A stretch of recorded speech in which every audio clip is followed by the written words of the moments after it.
Peary dirige ses chantiers d'une main de fer. Fiche le camp tout de suite. Il y a pas de place Chaque pour les seconde de petits. la vie de ses ouvriers lui Tu appartient. mets tout le monde en danger.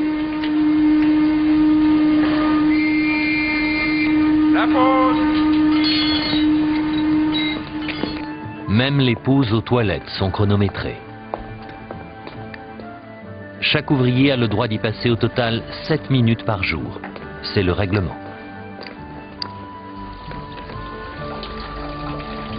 Premier jour sur le chantier, hein? Ouais. Oh, fais pas cette tête. C'est la tradition pour les apprentis. Hé, son pantalon! Oh, fichez-lui la paix. Fais pas ça, Flaherty! J'ai dit, fichez-lui la paix. Lâchez-le, lâchez-le! Ouais, son fou à Flaherty, cours!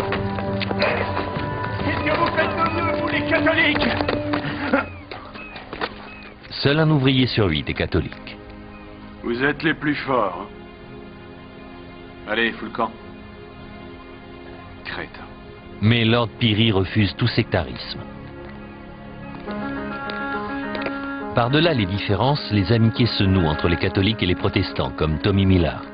Préparez-vous avec tous vos péchés, vous qui n'êtes pas charitables. La charité est à la fois souffrance et tolérance. La charité... À l'heure du déjeuner, tout le monde se retrouve. Pendant 45 minutes, les hommes occupent leur temps à leur guise, libres de discuter, de jouer, ou bien sûr, d'écouter les enseignements de la Bible. Prépare-toi à brûler en enfer. La charité... Le fossé religieux est certes important, mais il est moins marqué que celui qui existe entre les différents corps de métier. Et ceux qui ont la tâche la plus dure sont les ouvriers en charge dérivée, comme Michael Flaherty. Merci beaucoup. Merci de votre aide. Ah, mon père est riveur, Alfie, mais il est sourd comme un pot. Sourd comme quoi? C'est pour ça qu'il m'a pas laissé le suivre.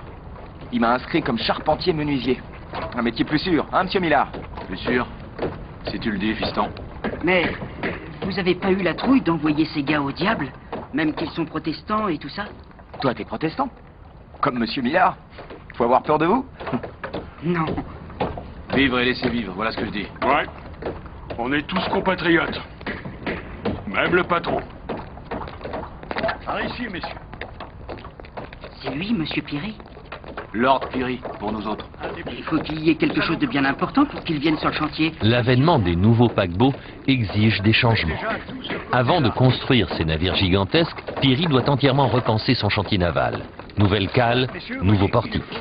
Lord Peary veut entrer dans l'histoire et il a engagé Robert Welch, le meilleur photographe d'Irlande, pour fixer sur la pellicule toutes les étapes de la construction du Titanic.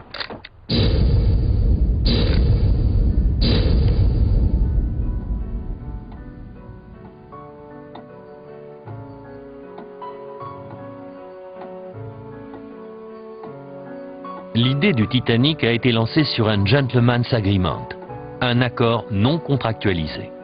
Un an plus tard, rien n'est encore couché sur le papier. Tout repose sur Bruce Ismay. Eh bien, Il a 4 cheminées. exact. Vous m'aviez annoncé que 3 moteurs pourtant. William pense que ce genre de bateau sera plus rentable s'il ne fonctionne qu'avec 3.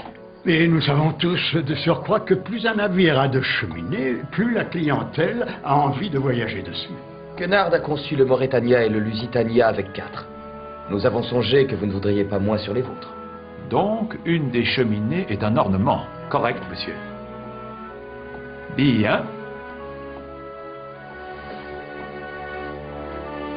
Je trouve que c'est une merveille. Quand pouvez-vous commencer? On pourra commencer à travailler sur le modèle 400 d'ici quelques mois, et sur le 401 tout de suite après. Eh bien, dans ce cas, je dois me presser de signer le contrat. Sans doute.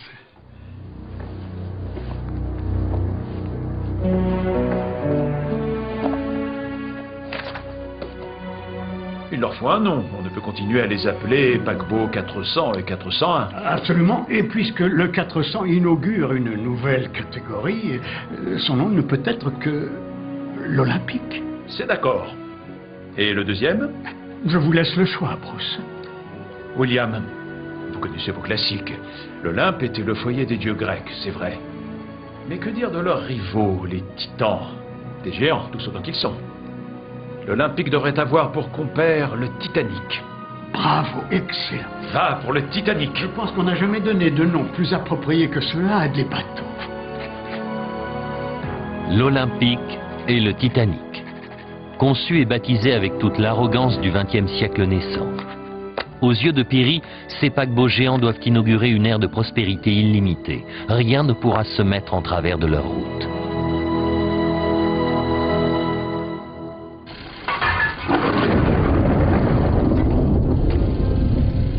Mais avant que Lord Peary ne puisse bâtir l'avenir, il doit détruire le passé.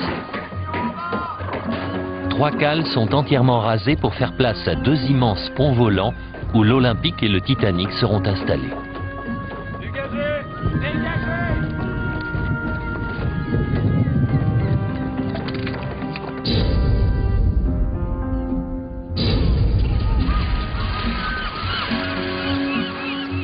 Au milieu du chaos, la vision de Peary commence à prendre forme.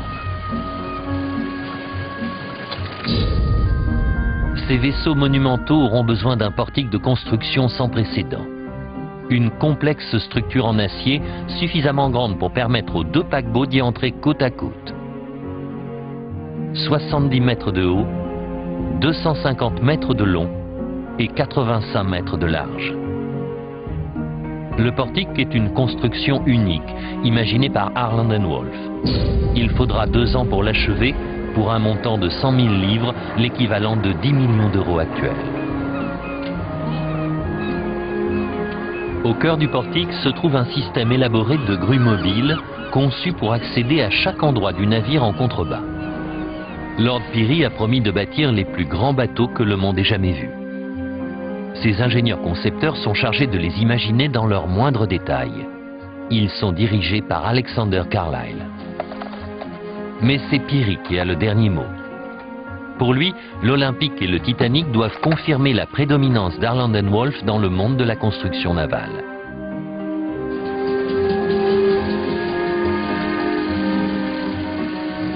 Et même ses plus jeunes ouvriers se prennent au jeu.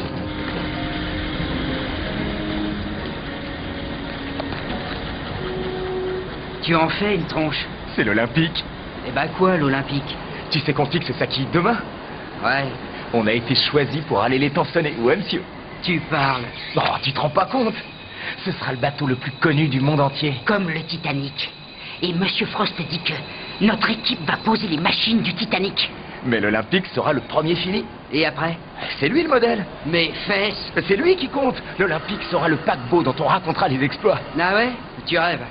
Le premier à être mis en chantier, le premier lancé, le premier à traverser l'Atlantique. Le Titanic sera le plus puissant des bateaux. Donc personne se rappellera.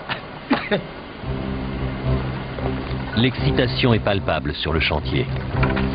Le nouveau portique attend que les navires s'élèvent sous sa protection. Et une poignée d'ouvriers ose à peine rêver qu'ils pourront un jour naviguer à bord. Mais d'abord, il faut donner corps à ces géants des mers.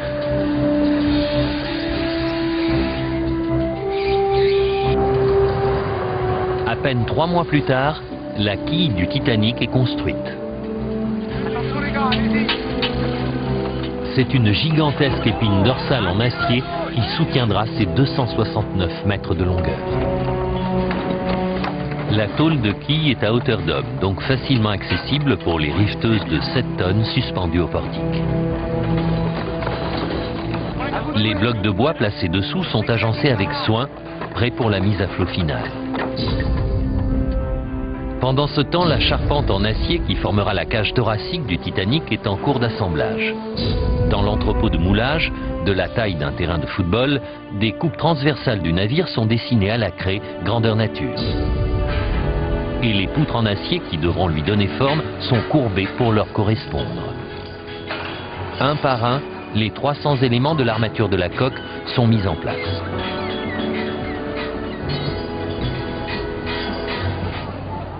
Les ambitions de Lord Peary grandissent elles aussi, mais cette fois sur la scène politique. Peary a toujours été unioniste, satisfait de la place de l'Irlande au sein du Royaume-Uni. Mais soudain, il se convertit à la cause nationaliste. Il affirme que l'Irlande aura plus de chances de prospérer une fois affranchie de la domination britannique. De nombreux Irlandais partagent cette opinion et revendiquent un régime d'autonomie baptisé le Home Rule. Mais Peary joue avec le feu.